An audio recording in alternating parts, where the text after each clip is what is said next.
With the advent of apps on our phone, we all have apps on our smartphones, if you own a smartphone, and you got to think about the 7.2 billion people that are on the planet today. How many of those actually have mobile technology? Well, the statistics show that there's about 6 billion people out of the 7.2 billion that actually have access to mobile technology. 4 billion people actually carry a device with them. And a little over 1 billion people have a smartphone. All right, so if you start adding those numbers up, those numbers are going to be growing, and even when you're viewing this video, they've already increased probably, by the way. But mobile technology is an area that we as business owners must consider. And instead of trying to pull people to where we are, let's go to where they are. It's kind of business 101. If the customers are there, if all the consumers are starting to look at their mobile devices and be glued to that screen many hours throughout the day, then wouldn't we want to be there to advertise? A good friend of mine, whose name is also Brian, was walking down Broadway in Times Square in New York City. And at the time he was amazed by how cool all of the different billboards were, and literally the hundreds of millions, even billions of dollars spent on all these different billboards and electronic boards that were advertising a play, advertising a product, advertising some type of a service, but they were up in the air. And as you go down Times Square, you obviously can see that. It's just very well lit, and it's a city that doesn't sleep. But what he noticed was that people weren't looking up. They weren't looking up at the billions of dollars spent in advertising. They were looking right at their mobile device. They were looking at their smartphone. And they were looking at the ads and conversing with one another and seeing some of these different advertisements that were up on the billboards but not on their mobile device. So he realized that there was something pretty amazing about the mobile technology. So again, not to digress here, but so that you understand, number 7, you realize you can't do this alone. The mobile technology is part of that world as well. The 8th area of 9 signs of an entrepreneur is that you realize it's inevitable that you need to raise capital or find some type of funding. Now, that capital can come from yourself, from you funding your own business, to friends and family helping you get this business launched, to angel investors, to VC firms, and even doing crowdfunding. Crowdfunding is something we won't cover in this particular area very much because we have a whole segment, an entire workshop just on crowdfunding. But for now, you know that it's inevitable that you need to raise capital, and you know that you have to persuade others to help them get the vision that you have and that you carry so that they can understand, okay, this is cool. I think they can make a good go of this. I think they can make this work.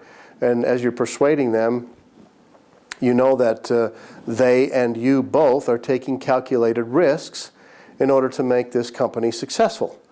So capital and funding is number 8. You know it's inevitable, and you know that those calculated risks will eventually pay off with the right type of capital that you need. First of all, capitalism is what we've talked about and what we'll continue talking about throughout all of these different courses. And capitalism has an interesting word in it, capital. Well, capitalism is driven by capital, so you know that it, as an entrepreneur, that's your lifeblood. All right, so the next one, the last area is that you have an unquenchable desire to win, and that nothing is going to stand in your way for you to find that success. You'll knock down buildings, you'll move mountains, you'll do everything that you can just to make sure that you reach your goal. Well, we're here to help you with that. We're here to give you the tools and the resources and the knowledge even to help you maneuver through some of these difficult areas. So with that unquenchable desire to win and nothing will stand in your way, we always seem to figure out how to work around the obstacles. Obstacles are always a part of life. They'll always be in our way. And so when we approach those obstacles, we always figure out another way, another angle to move around that particular obstacle. And that's an important thing that you must develop if you don't already have as an entrepreneurial mind. But work around the obstacles. Use your creativity.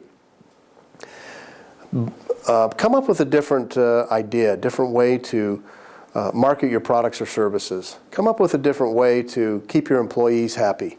Come up with a different way to connect with social networks and provide an incentive for people that are working with you. But use your creativity. Now, here's another thought that you may want to also consider as you're using your creativity is that you actually take a step back and realize that there are other companies that want to help you succeed. So let's talk about strategic partnerships. Let's figure out a way that as we're being creative, that if we have this particular product that we're selling, who can we partner with to help us push our product and our service to their customer base and even to their vendor base, and we do the same thing for them. Again, that's another separate workshop. I don't want to get into too much detail with that, this particular point, but using your creativity and coming up with different ways to market your products and services is really important. And part of that unquenchable desire to win is you need to know how to sell. Make no bones about it. We have to sell our company. We have to sell our products and services. If you're not good at sales, then get good. That's all I got to say about that.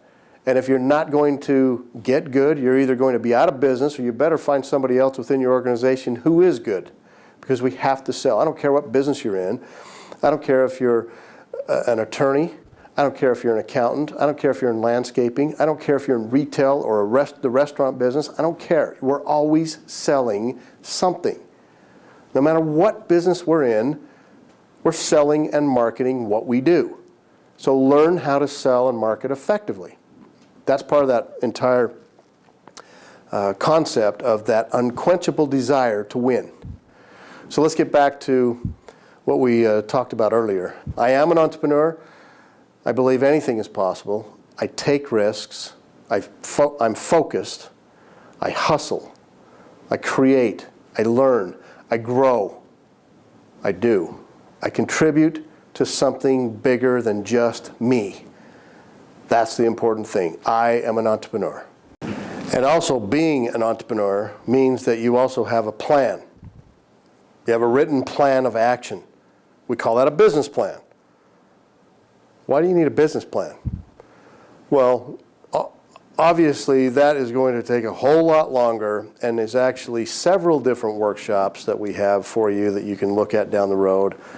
But let me just state that with a business plan today, you'll clearly understand where the direction is that you're trying to head.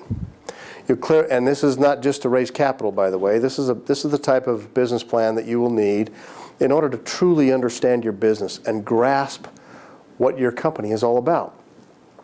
Obviously, you need a business plan to raise money, raise capital in this business world. But what about the goals going forward? What have you written down, and what team members have contributed to that planning process of where you currently are and where you're heading?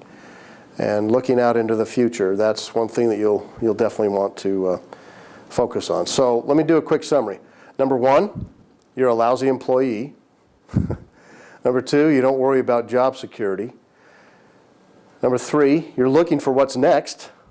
Number four, that you fear stagnation and getting in a rut. Number five, you're always looking for new opportunities. Number six, you have a supporting cast. Number seven, you know you can't do it on your own. Number eight, you know you need capital. And number nine, you have this unquenchable desire to win. You know, here's one other thing that I wanted to share with you that I think is kind of cool. I heard this saying one time, and then I later saw this picture, what was it? It was either on the internet or it was on the wall in another office. Success, the best way to predict the future is to create it. And you'll see that pop up on the screen here. But don't you love that little boy's face? He's determined. He's ready to go. He's ready to go find success. He's ready to create that success. I love that picture and I love that saying. Well, with that desire, I wish you all the success in the world. I know you're going to make it big. I'm looking forward to reading about you and your company someday and the great things that you're going to accomplish. And I'm also looking forward to those of you that just say, you know what, I'm in business for myself. I don't need a big company. I don't need to be the next new industry. I just want that independence and that freedom of owning and operating my own company. And that's my hats off to you, brother and sister. That's very cool. That's very exciting. This whole world of entrepreneurship is what is going to save our economy. It drives new jobs, it drives innovation, and it drives the flow of capital. So entrepreneurship is a huge area that we all need to be constantly thinking about and driving and helping each other along the way. So I wish you success in all that you're doing with your company. And we'll wrap this particular segment up on 9 Signs of an Entrepreneur. Thank you for listening in. We'll see you on the next volume and the next sets of information we'll be sharing. Thanks again.